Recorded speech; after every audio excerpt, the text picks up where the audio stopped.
Cuttack rail station रे अघटन भुशुड़िला platform 1 number निर्माणाधीन अंश। निर्माण कार्य चलुथिबा बेले एक पुरुणा कांथ प्लाटफर्म उपरकू भुशुड़ी पड़िछे। सेट्र किछि अंश ट्राक रे मध्य पड़ी रहिछे, जहा फल रे ट्रेन यातायात रे बाधा उपजिछे। गैस कटर साहाय्य प्लेट गुड़िक कटा जाउछे। 1 नंबर प्लाटफर्म रे रेल चलाचल संपूर्ण बंद रहिछे।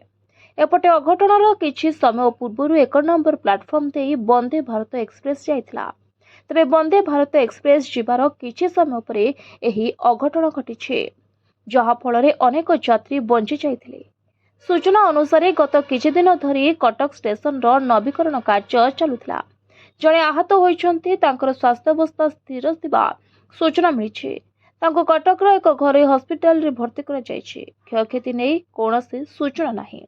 घटनास्थल रे जारी रहिछि उद्धार कार्य। Bureau report, voice of Odisha live.